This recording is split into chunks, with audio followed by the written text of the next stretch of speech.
Hello friends, welcome you all. Today we are going to start with the chapter number 7.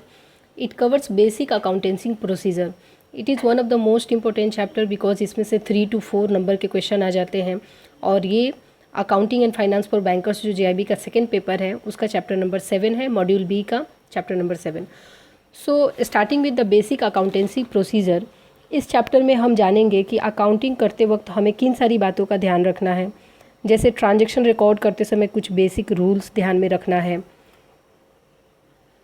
So starting with the introduction, सबसे पहले हम इसमें देखते हैं कि अकाउंटिंग में ट्रांजैक्शन को रिकॉर्ड करने का सर्टेन रूल्स होता है. तो बात आती है कि ये रूल्स फ्रेम कैसे हुए. So this basic rules are laid down based on the experience, reason या usage and we can say the necessity. So we are going to study the broad working rules for all accounting activities जिसे accounting professional द्वारा बनाया गया है और accept किया गया है.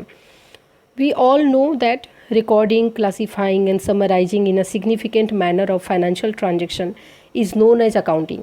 और ऐसे transaction which has financial character उसे अकाउंटिंग में रिकॉर्ड किया जाता है. So basically we are going to study the accounting concept. यहाँ पे 13 कॉन्सेप्ट है जिसे हमें पढ़ना है. These are the 13 कॉन्सेप्ट जिसे हमें पढ़ना है. So we are going to study this under 2 broad head. जो सबसे पहला है रिकॉर्डिंग स्टेज एंड सेकेंड है रिपोर्टिंग स्टेज. इसमें से मेनली जो है 9 कॉन्सेप्ट को कवर करता है अकाउंटिंग पीरियड कॉन्सेप्ट तक. एंड ये conservatism, full disclosure, materiality and consistency, ये बेसिकली कन्वेंशन होते हैं.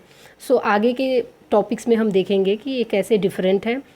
सो याद रखने के लिए यहाँ से एक क्वेश्चन 0.5 मार्क्स का 0.5 का क्वेश्चन एक फ्रेम होता है कि अकाउंटिंग कॉन्सेप्ट रिकॉर्डिंग स्टेज में क्या ध्यान रखना होता है और रिपोर्टिंग स्टेज में कौन कौन से कॉन्सेप्ट को ध्यान में रखना होता है. तो हमें एक याद करने के लिए इसको, अगर यहाँ पे हम याद करने के लिए एक तरीका आजमाएं तो अगर इसको बोलेंगे कॉस्ट और मनी बिजनेस में इन्वेस्ट करने से रियलाइज हुआ कि इसके ड्यूअल इफ़ेक्ट है जिसमें से एक हिस्टोरिकल रिकॉर्ड को रिप्रेजेंट करता है. तो फर्स्ट है cost concept, second money measurement concept, third है बिजनेस एंटिटी, फोर्थ है realisation, fifth is dual aspect and sixth is historical. So याद रखेंगे कॉस्ट और मनी को बिजनेस में इन्वेस्ट करने से रियलाइज हुआ कि इसके ड्यूअल इफ़ेक्ट है जो हिस्टोरिकल डेटा को रिप्रेजेंट करता है. सो रिकॉर्डिंग स्टेज में हम ऐसे ध्यान रखेंगे. एंड रिपोर्टिंग स्टेज में क्या करें, रिपोर्टिंग स्टेज में हम देखते हैं फर्स्ट है going concern, then matching, accounting period, conservatism, full disclosure, materiality and consistency. तो इसको याद करेंगे, good morning accounting convert full material consistently. So this is only to remember कि ईजी तरीके से एग्ज़ाम में कन्फ्यूजन ना हो और याद कैसे रख सके. तो these are the accounting concept. So moving ahead we are going to study concept of accounting. Accounting के कॉन्सेप्ट क्या है. तो अकाउंटिंग बिजनेस का लैंग्वेज है. यहाँ पे मेंशन है accounting is often called the language of business. Accounting business का लैंग्वेज है जिससे कोई भी बिजनेस हाउस अपने यूजर को कम्युनिकेट कर पाता है. सो इस लैंग्वेज को कॉमनली अंडरस्टूड बनाने के लिए, इसका मतलब है कि सबको समझ में आ सके ऐसा बनाने के लिए यह ज़रूरी है कि it should be based on certain uniform scientifically laid down standards and these standards are termed as accounting principles. इस स्टैंडर्ड को हम लोग, these standards are termed as accounting principles. Okay, then so accounting principles ऐसा rules और guidelines होता है जिसे business house अपने बिजनेस के फाइनेंशियल स्टेटस और पीरियोडिकल परफॉर्मेंस को रिपोर्ट करने के लिए फॉलो करते हैं. फॉर एग्जांपल, अगर आप बैंक में जॉब करते हैं या किसी भी कंपनी में जॉब करते हैं तो आपको एक सर्टेन रूल होगा कंपनी का जो फॉलो करना होता है. जैसे कि वर्किंग आवर है तो वर्किंग आवर आपको कंप्लीट करना होगा, जाते के साथ अटेंडेंस मार्क करना होगा जिससे पता चले कि you are present for this the day. फिर लंच टाइम का एक टाइम दिया हुआ, रूल फ्रेम किया होगा कि this is the time period for lunch time. So this is the principle कि अकाउंटिंग करते समय बिजनेस हाउसेस को क्या रूल्स फॉलो करने होते हैं, क्या गाइडलाइन फॉलो करने होते हैं, ये अकाउंटिंग प्रिंसिपल बताता है. सो ये प्रिंसिपल बनाई किसने, तो ये प्रिंसिपल रूल्स या गाइडलाइन जो है वो ICAI जो institute of chartered accountant of India या अकाउंटिंग स्टैंडर्ड बोर्ड या इंटरनेशनल बोर्ड ऑफ अकाउंटिंग द्वारा बनाई गई है, जिसे अकाउंटिंग करते समय कंपनीज को फॉलो करने पड़ते हैं। सो ये हो गई अकाउंटिंग प्रिंसिपल की बात। अब आते हैं कि कितने टाइप के कॉन्सेप्ट है जो हमने ऑलरेडी देखा है, उसमें से एक एक करके हम कॉन्सेप्ट को जानते हैं। तो सबसे फर्स्ट है cost concept. So it says every business transaction is recorded in the books of account at cost price. Example, machinery is recorded in the books by that amount which is paid to the supplier plus the expenses of bringing and installing the machinery which are necessary to put in working order. So जितने भी business related transactions books of account में record किए जाएंगे वो उनके cost price पे record होगा, और जो भी ट्रांजैक्शन बुक्स में रिकॉर्ड होगी उस पर कुछ ना कुछ कॉस्ट एसोसिएटेड होना चाहिए तो ही रिकॉर्ड करेंगे। एग्जाम्पल के लिए यहाँ पे मशीनरी का दिया है। सपोज आप अपनी कंपनी के लिए एक स्कैनर खरीदते हैं, तो स्कैनर खरीदा प्लस आपने कंपनी तक उसको मंगवाया, जो भी आपके एक्सपेंसेस हुए, प्लस आपको उसको इंस्टॉलेशन कराना होगा एक पीसी में ताकि वो स्कैन कर सके, तो वो इंस्टॉलेशन के चार्जेस, ये सारे टोटल मिला के वो उस मशीनरी का कॉस्ट हुआ। तो वो कॉस्ट प्राइस जो है रिकॉर्ड होना चाहिए बुक्स में, बुक्स ऑफ ट्रांजैक्शन में। फिर उसकी कुछ एप्लीकेशन है। अभी देखिए ये कॉस्ट कॉन्सेप्ट हो गया, ये सिर्फ कॉस्ट कॉन्सेप्ट का आपको डेफिनेशन पे ही नहीं रहना है, इसके जो एप्लीकेशन है इससे क्वेश्चन आते हैं, तो ये जानना ज़रूरी है। तो कॉस्ट कॉन्सेप्ट में सबसे पहला एप्लीकेशन है कि fix assets are kept at the cost of purchase not their market price. कोई भी फिक्स असेट है उसके जितने में ख़रीदा उसी पे आपको एंट्री करनी है बुक्स ऑफ अकाउंट में, उसके मार्केट प्राइस से कुछ लेना देना नहीं है। सेकेंड आता है every transaction recorded with the present value not at the future value. इसका मतलब यह हो जाता है कि जिस दिन आपने ख़रीदा उसी वैल्यू पे रिकॉर्ड करनी है, फ्यूचर वैल्यू उसकी क्या होगी उससे कुछ मतलब नहीं है। लाइक आपकी कंपनी ने एक लैंड परचेज़ किया और फ्यूचर आप अगर ऐड करते हैं कि 10% से भी फ्यूचर में वो बढ़ता है, तो 5 साल के बाद इस लैंड की कीमत फ्यूचर में इतनी हो जाएगी। तो फ्यूचर वैल्यू से आपको कुछ लेना देना नहीं है, कितने में वो लैंड का परचेजिंग हुआ है वही आपको बुक्स ऑफ अकाउंट में मेंशन करना है। Then unrealise gain are ignored. यहाँ पे देखिए आज से 5 साल पहले, एग्जाम्पल के लिए ले लीजिए कि आज से 5 साल पहले 5 लाख की आपने एक लैंड खरीदी थी और आज 7 लाख की हो गई है। 5 साल पहले आपने 5 लाख में ख़रीदा, आज के डेट में 7 लाख हो गई है, जिसे कंपनी सेल करना चाहती है। बट जब तक वो सेल ना कर दे, आपके पास उसका पैसा ना आ जाए, तब तक जब तक वो रियलाइज़ ना हो जाए, हाथ में पैसे ना आ जाए, तब तक उसे इग्नोर करना है। तो जो भी अनरियलाइज गेन है, आपको मालूम है कि लैंड का जो कॉस्ट है 7 लाख हो चुका है, बट आपने उसको सेल आउट नहीं किया, आपके हाथ में पैसे नहीं आए, तो अनरियलाइज गेन है, तो उसको आप इग्नोर करेंगे। फिर फोर्थ आता है an item that had no cost is not taken in to book. जिसका भी कॉस्ट नहीं है, नो कॉस्ट नो एंट्री, इतना ध्यान रखिए। तो वैल्यू ऑफ मनी के टर्म में जो नहीं है, अगर असेट का वैल्यू मनी के टर्म में नहीं है तो हम उसे रिकॉर्ड नहीं करेंगे। तो ये कॉस्ट कॉन्सेप्ट बताता है। देन बात आती है मनी मेजरमेंट कॉन्सेप्ट। सेकेंड है मनी मेजरमेंट कॉन्सेप्ट। इसमें क्या है, every transaction that is recorded in book of account must be measured in term of money. जो भी ट्रांजैक्शन हम बुक्स ऑफ अकाउंट में रिकॉर्ड करेंगे उसका मॉनेटरी वैल्यू होना चाहिए। जैसे क्वार्टरली प्रोडक्शन में कितना पैसा खर्च हो रहा है, या सैलरी देने में कितनी पैसे खर्च हो रही है। यहाँ पे एग्जांपल के लिए दिया हुआ है, यहाँ पे देखिए एग्जांपल दिया है कि क्वार्टरली प्रोडक्शन या सेल या वेजेस, ये सब को कन्वर्ट करेंगे हम मनी के टर्म में, फिर उसको बुक्स ऑफ अकाउंट में रिकॉर्ड किया जाता है। सो इसका एप्लीकेशन है फर्स्ट कि हेल्थ ऑफ प्रोप्राइटर और manager not taken into the books of account.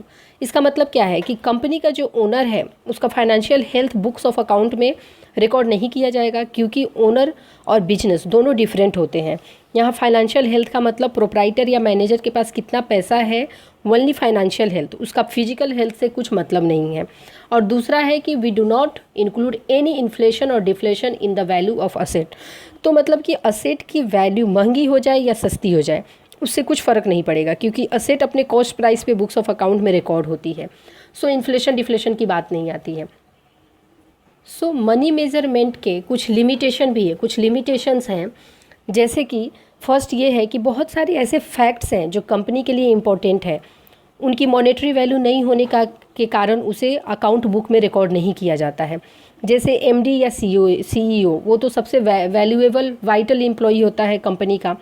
तो एमडी एंड सीईओ का हेल्थ बहुत सारी कंपनीज़ में, मतलब इसको हम लोग रिकॉर्ड नहीं करते हैं बुक्स में, क्योंकि उसका हेल्थ फाइनेंशियल रिकॉर्ड नहीं है, इसके लिए नहीं होती है। तो ओनली फॉर नॉलेज मैं आपको बताती हूँ कि बहुत सारी कंपनीज़ एमडी एंड सीईओ का इंश्योरेंस करती है और प्रीमियम कंपनी पे करती है। उसका जो भी इंश्योरेंस का प्रीमियम होता है कंपनी के अकाउंट से जाता है, और उस एमडी का अगर डेथ हो जाता है तो पैसे कंपनी को मिलता है। सो ये भी केसेस होते हैं, बट यहाँ पे जो है फाइनेंशियल हेल्थ को देखा जाता है, उसके फिजिकल हेल्थ से कुछ मतलब नहीं होता है। और सेकेंड है कि पैसे की वैल्यू 10 साल पहले या 10 साल बाद इक्वल ही माना जाता है। यहाँ इन्फ्लेशन हो गया, डिफ्लेशन हो गया, कुछ मतलब नहीं है। तो लिमिटेशन ही है ये कि 10 साल पहले जो आप कॉस्ट प्राइस मशीनरी का रख रहे हो, आज के डेट में भी वही कंसीडर कर रहे हैं, और 10 साल बाद रुपए की कीमत वही आप मान रहे हैं। जबकि इन्फ्लेशन हुआ तो वो कई गुना रुपए की कीमत कमज़ोर हो जाएगा जो आपने रिकॉर्ड किया है। देन थर्ड आता है business entity concept. This concept separates the entity of the proprietor from the business transaction. So business का ओनर और बिजनेस दोनों अलग अलग लीगल एंटिटी है। ओनर ने जो भी कैपिटल बिजनेस में लगाया है वह बिजनेस के लिए लाइबिलिटी है, इसलिए कैपिटल को बैलेंस शीट के लाइबिलिटी साइड में लिखा जाता है। सो यहाँ पे एप्लीकेशन क्या है कि फर्स्ट है any money withdrawn by the proprietor is treated separately as drawing. अगर प्रोप्राइटर ने अपने पर्सनल यूज के लिए बिजनेस में से पैसे विड्रॉ किया है तो उसे ड्राइंग कहते हैं। एंड सेकेंड है, ये क्वेश्चन भी आता है कि अगर पर्सनल यूज के लिए प्रोप्राइटर ने पैसे विड्रॉ किया है तो उसे क्या कहते हैं, तो उसे ड्राइंग कहते हैं। सेकेंड है कि profit is a liability while loss is a asset. तो प्रॉफिट लाइबिलिटी कैसे हुआ, वो इसलिए क्योंकि जिसने बिजनेस में कैपिटल इन्फ्यूज़ किया है, जैसे कि बहुत सारे इन्वेस्टर्स होते हैं, बहुत सारे शेयर होल्डर होते हैं जो कंपनी में, आपके कंपनी में पैसे को इन्वेस्ट करते हैं। तो जिसने भी कंपनी में बिजनेस में कैपिटल को इन्फ्यूज़ किया है, प्रॉफिट तो उनको जाएगी, इसलिए ये लाइबिलिटी होता है। और लॉस असेट इसलिए हुआ क्योंकि लॉस को आप किसी के साथ शेयर नहीं कर सकते, उसको शिफ्ट नहीं कर सकते। बट प्रॉफिट के केस में एज अ डिविडेंड या फिर एज अ इंटरेस्ट रेट आपको आपके शेयर होल्डर को कंपनी के शेयर होल्डर के साथ पे करना पड़ता है, उनको पे करना पड़ता है।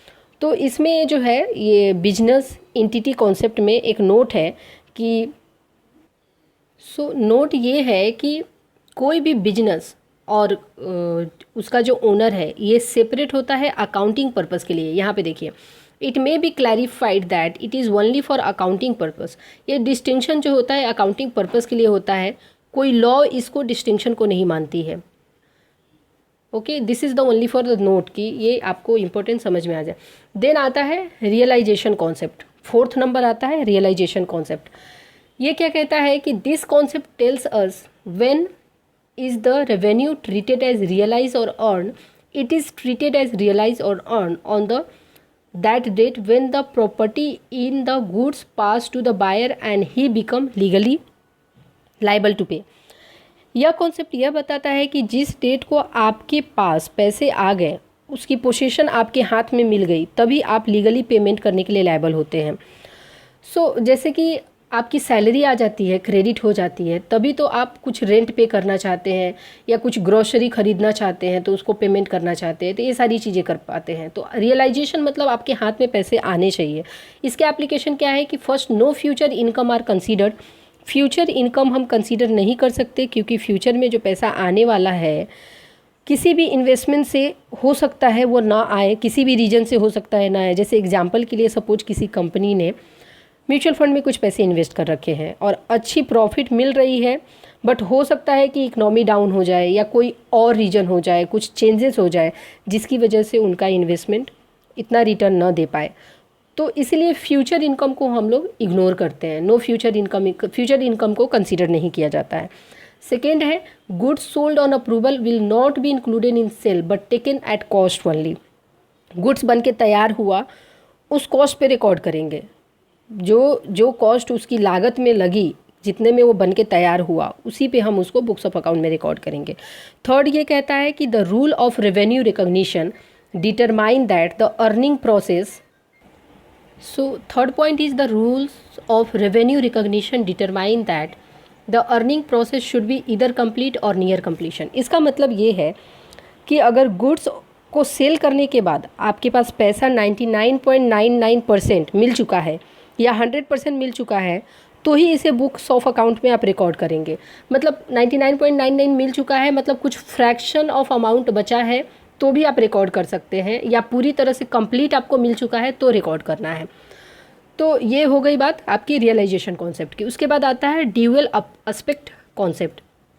This concept explain that every transaction has a double effect. So इसका मतलब है कि हर एक ट्रांजेक्शन के डबल इफेक्ट होते हैं, एक डेबिट और दूसरा क्रेडिट साइड होता है।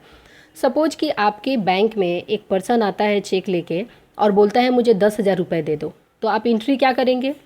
आप एंट्री यही करेंगे कि कस्टमर अकाउंट डेबिट एंड दूसरा आपका क्रेडिट लेग बनेगा। सो हर एक ट्रांजेक्शन के दो इफेक्ट होते हैं, ये ड्यूअल एस्पेक्ट कॉन्सेप्ट बताता है। इसका एप्लीकेशन है एवरी ट्रांजेक्शन है टू एस्पेक्ट, ये तो हमने पढ़ लिया। सेकेंड है कि the accounting equation is asset equal to capital plus liability. ये देखिए, asset equal to capital plus liability, ये आप A equal to C plus liability लिख सकते हैं, या liability equal to asset minus capital कर सकते हैं। Otherwise capital equal to asset minus liability कर सकते हैं। तो ये तीन इक्वेशन बन जाते हैं, तो ये देख लीजिए। फिर उसके बाद आता है हिस्टोरिकल रिकॉर्ड कॉन्सेप्ट।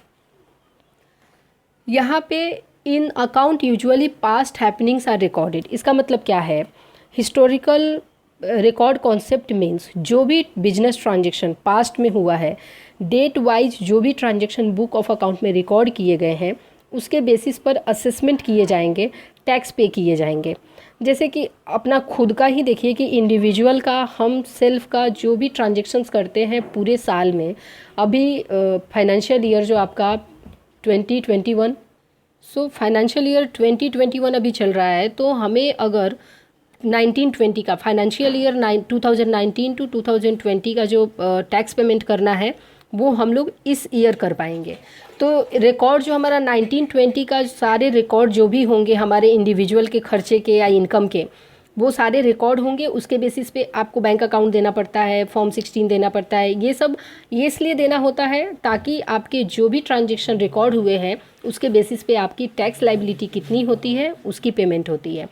देन बात आती है गोइंग कंसर्न कॉन्सेप्ट। ये one of the most important concept है, ये most of the time exam में पूछे जाते हैं, one of the favourite question है, इससे हमेशा आते हैं।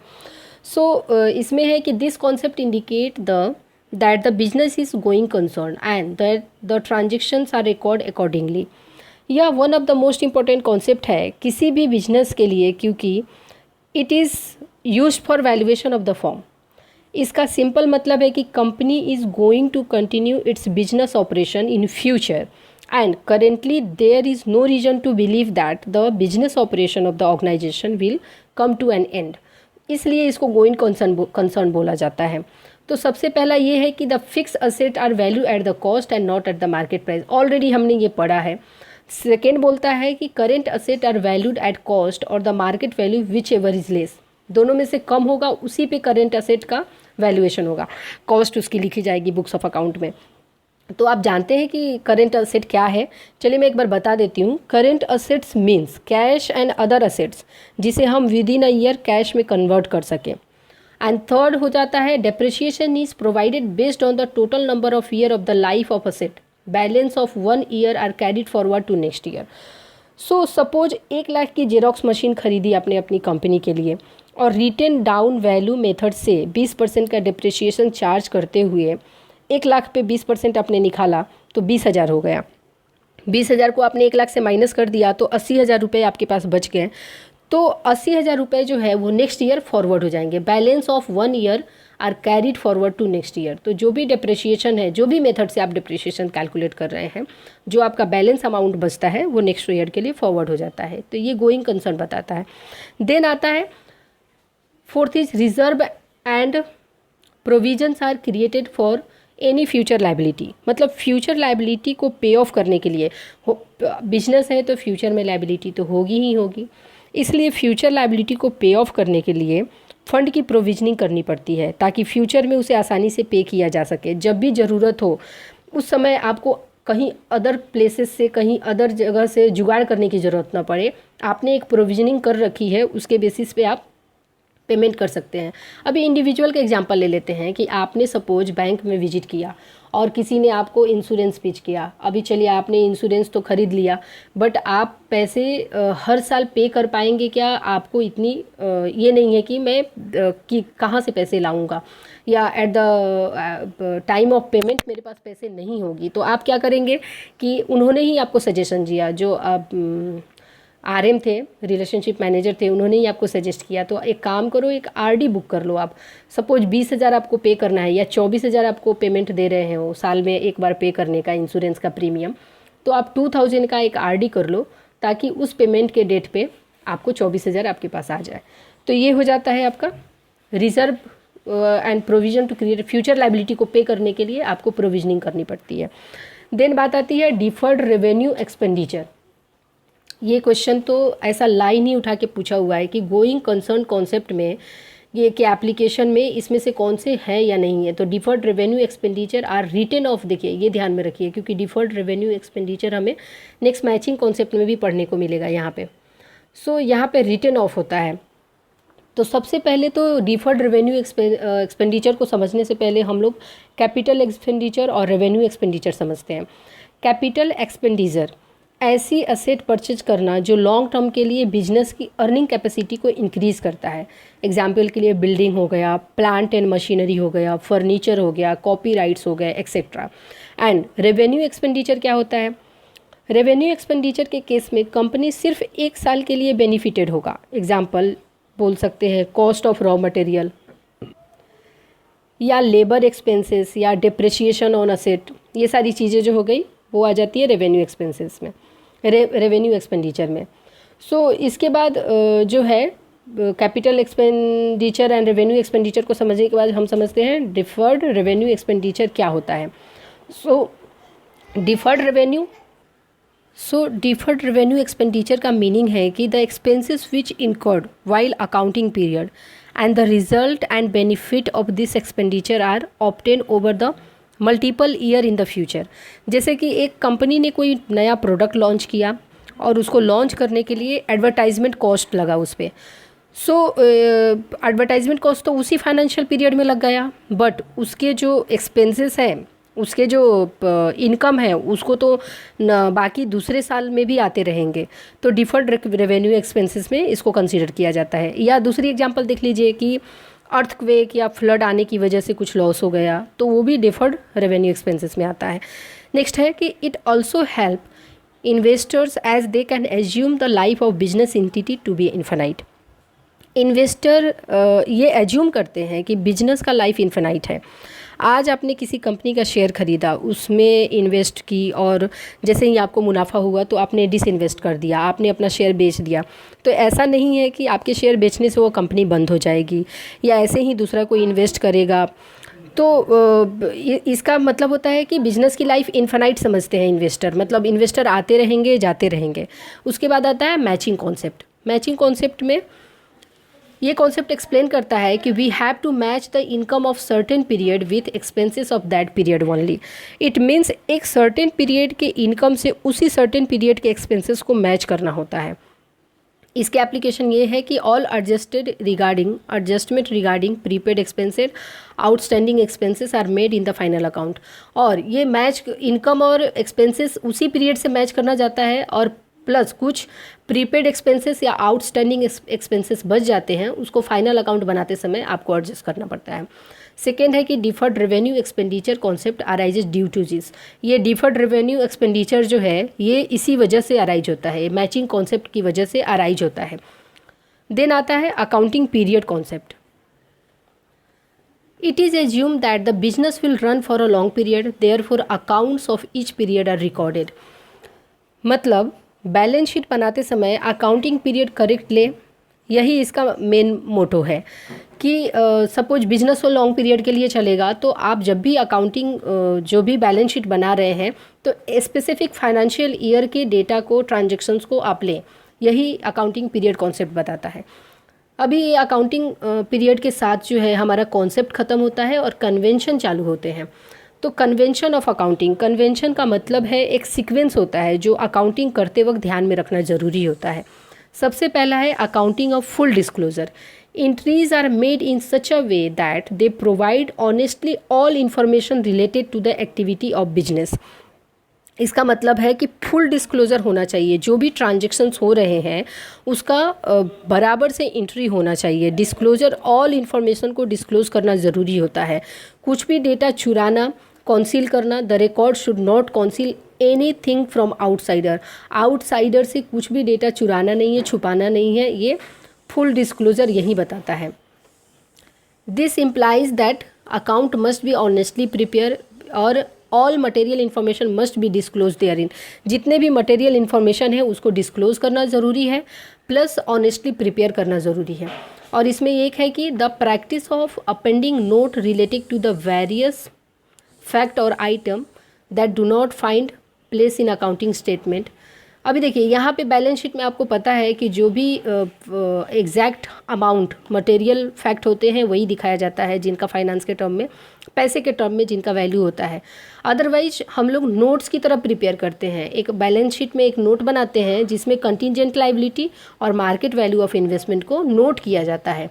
अगर ये हैपन हो जाता है तो फिर पैसे के टर्म में इसकी वैल्यू आ जाती है, तो फिर हमको बैलेंस शीट में दिखाना पड़ता है।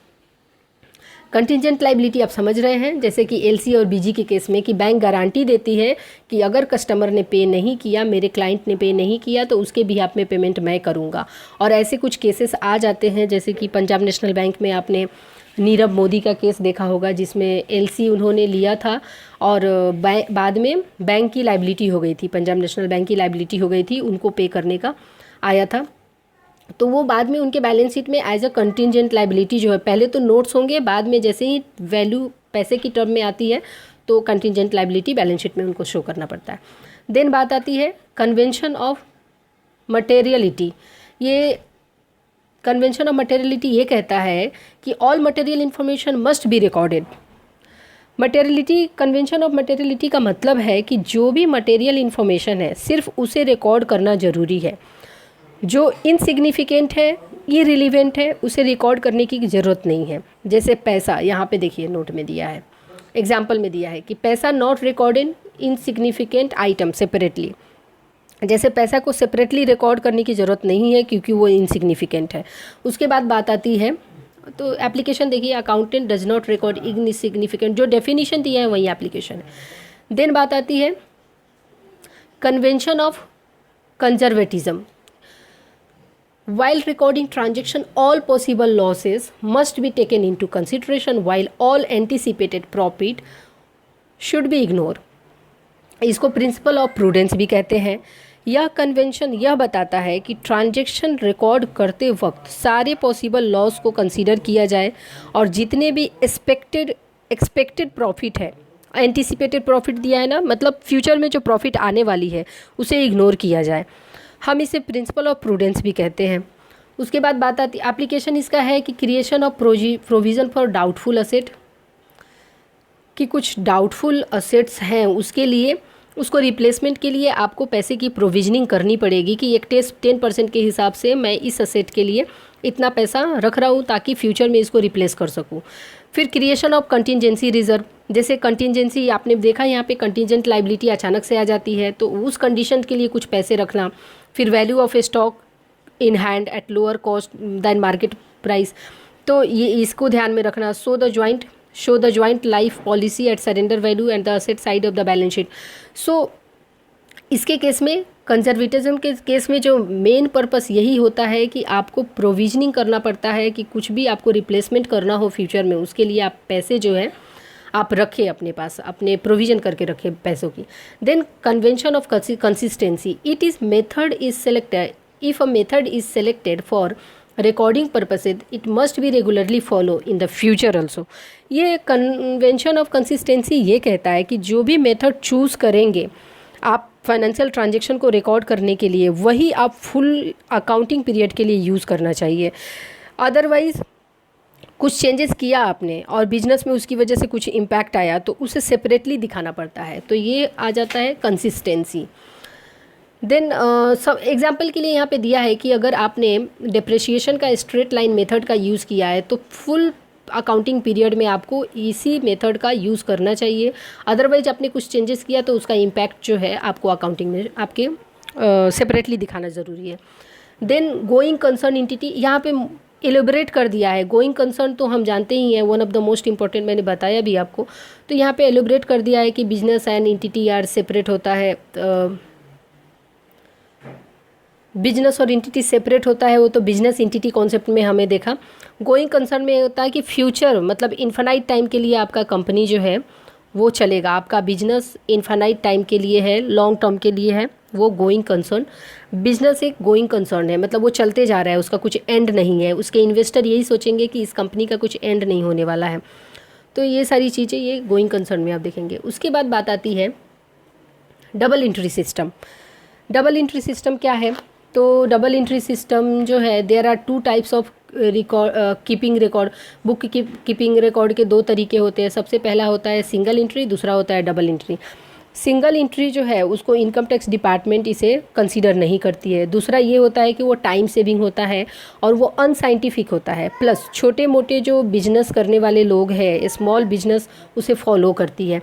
यही सिंगल के बारे में आप यहाँ पे देखेंगे। और दूसरी बात आती है डबल एंट्री। तो डबल एंट्री क्या होता है? Double entry system it keeps a complete record of business transaction. Business के ट्रांजेक्शन का कंप्लीट रिकॉर्ड करता है, क्योंकि ये डबल एंट्री करता है। Both the personal account and impersonal account are kept. Entire information recording the value of asset and profit earn during a year can easily obtain. आपने एक साल में कितने प्रॉफिट और आपने कितने लॉस हुए, वो सारी डिटेल जो है आपको यहाँ से डबल एंट्री सिस्टम से आसानी से एक्सेस कर सकते हैं। तो यहाँ पे डबल एंट्री के मेरिट्स के बारे में दिया है। एक बार इसको गो थ्रू करिए खुद से। बाकी इसमें से कुछ ज़्यादा क्वेश्चन नहीं पूछेगा, सिर्फ यही क्वेश्चन बनेगा कि इसमें ट्रांजेक्शन रिकॉर्ड होते हैं, टू वे में ट्रांजेक्शन रिकॉर्ड होते हैं। साइंटिफिक अप्रोच कहा जाता है, सिंगल एंट्री का अपोजिट हो जाता है। देन प्रिंसिपल ऑफ कंजर्वेटिज्म अब भी हमने देखा। यहाँ पे कॉन्सेप्ट और conservatism also known as concept of prudence भी कहा जाता है, जहाँ पे सारे जो एंटीसिपेटेड प्रॉफिट है उसको इग्नोर किया जाता है। और यह कन्वेंशन बताता है कि ट्रांजेक्शन रिकॉर्ड करते समय सारे प्रिंसिपल लॉस को कंसीडर किया जाए और एंटीसिपेटेड या एक्सपेक्टेड जो भी प्रॉफिट है उसको इग्नोर किया जाए। तो लॉसेस को कंसीडर करना और प्रॉफिट को इग्नोर करना, ये कंजर्वेटिज्म बोलता है। देन आता है एक revenue recognition and realization. Recognition realization, नाम से ही आपको फ़र्क दिखता होगा कि रिकॉग्नाइज किया और रियलाइज़ किया, मतलब रियलाइज़ होकर आपके हाथ में पैसा आ गया। रेवेन्यू मतलब पैसा, अमाउंट जो भी मनी है। There is saying that there is many a slip between the cup and the lip. Accounting recognizes in this sense that no profit is supposed to occur only on the acquisition of anything। कुछ आपने suppose आपने आज एक company के लिए कुछ आपने machinery खरीद लिया, खरीदते के साथ में आपको प्रॉफिट नहीं आ सकता है, बल्कि however certain it may be that it will be sold at a profit. मतलब जैसे कि लैंड खरीदा, कंपनी के लिए लैंड खरीदा, तो उसका तो खरीदते के साथ प्रॉफिट नहीं देगा, लेकिन जब आप 5 साल के बाद बेचेंगे तो आपको प्रॉफिट प्रोवाइड करेगा। तो ये कॉन्सेप्ट यही बताता है। Here according to the concept revenue is recognize only when the sale is made. मतलब पैसे रिकॉग्नाइज कब होते हैं? जब उस मशीनरी की या प्लांट की या लैंड की को सेल किया जाता है। Unless the money has been realized, it means either cash can be received or legal obligation to pay has been assumed by the customer। या तो आपके हाथ में पैसा आ जाएगा या एक लीगल ऑब्लिगेशन होगा कस्टमर की तरफ से कि ये पैसे आपको मिल जाएंगे। तो यही आपका रिकॉग्निशन और रियलाइजेशन कहता है concept. Then accrual and cash basis. ये the accrual concept makes a distinction between the receipt of cash and right to receive the cash. वही बात हो गया कि आपने कैश रिसीव किया और राइट टू रिसीव, ये एक्यूरल एंड कैश बेसिस हो जाता है। तो this is all about the chapter number 7 that cover basic accountancy procedure. So we will see the next chapter, maintenance of cash book, subsidiary book and ledger in the next video. And before completing this video, I am just going to share some question and answer with you. The question and answer will be like Starting with the first one. First question is, which kind of transactions are recorded in accounting? किस type के transaction account में record होते हैं? जो monetary रहता है, जिसका financial value होता है। तो transaction having financial and physical character होगा ही नहीं। ट्रांजेक्शन हैविंग फाइनेंशियल कैरेक्टर, तो this will be the answer. Financial and social character, accounting को सोशल कैरेक्टर इम्प्लीकेशन से क्या मतलब? तो फाइनेंशियल होता है वही। Then next question is, which of the following kind of liabilities is not included in the balance sheet of the form?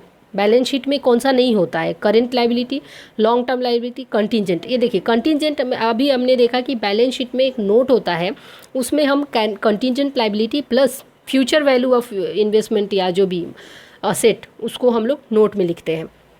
Then बात आती है third one, a business firm is separate and distinct from its owner is the assumption under which of the accounting concept?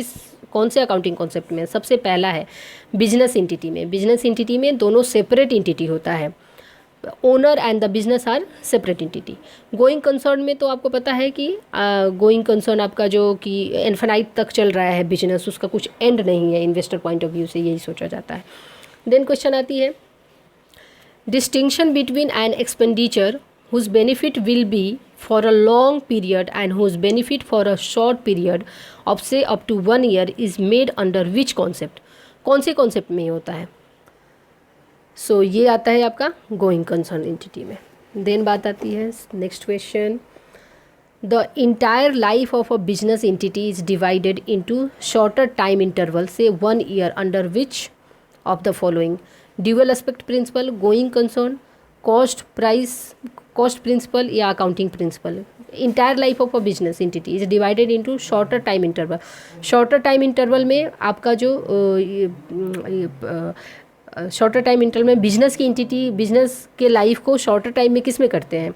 आपके accounting principle में करते हैं, ताकि हम लोग एक उसका अकाउंटिंग प्रिंसिपल ट्रांजेक्शन को फाइनेंशियल ईयर वाइज बताया जा सके। देन आता है, every transaction has 2 aspect, it means debit and credit under which of the following accounting principle? तो ये डबल एस्पेक्ट किस में रहता है? ड्यूअल एस्पेक्ट, ये नाम ही है ड्यूअल एस्पेक्ट। देन क्वेश्चन आता है, business form creates provisions against doubtful debt under which of the following convention? कब डाउटफुल डेट के लिए ये कन्वेंशन, कौन से कन्वेंशन में डाउटफुल डेट के लिए प्रोविजनिंग किया जाता है? So answer will be convention of conservatism. इसके केस में प्रोविजनिंग किया जाता है डाउटफुल डेट के लिए। देन नेक्स्ट क्वेश्चन, ये जो क्वेश्चन है इसका आंसर आपको खुद करना है। ये क्वेश्चन देख लीजिए, the concept that recognizes the distinction between the receipt of cash and the right to receive the cash. ये लास्ट हमने पढ़ा, अभी लास्ट जो अभी देखा हमने यहाँ पे एक्यूरल एंड कैश में हमने देखा। सो ये आपको आंसर कमेंट बॉक्स में देना है कि इसका आंसर क्या होगा, कि the concept that recognizes the distinction between receipt of cash and right to receive the cash is called, इसको क्या कहते हैं? तो प्लीज़ कमेंट में आप इसका आंसर ज़रूर करें। एंड नेक्स्ट चैप्टर जल्दी मैं नेक्स्ट चैप्टर भी डालूँगी वीडियो उसका। Thank you so much for watching this video. Thank you so much for watching this video.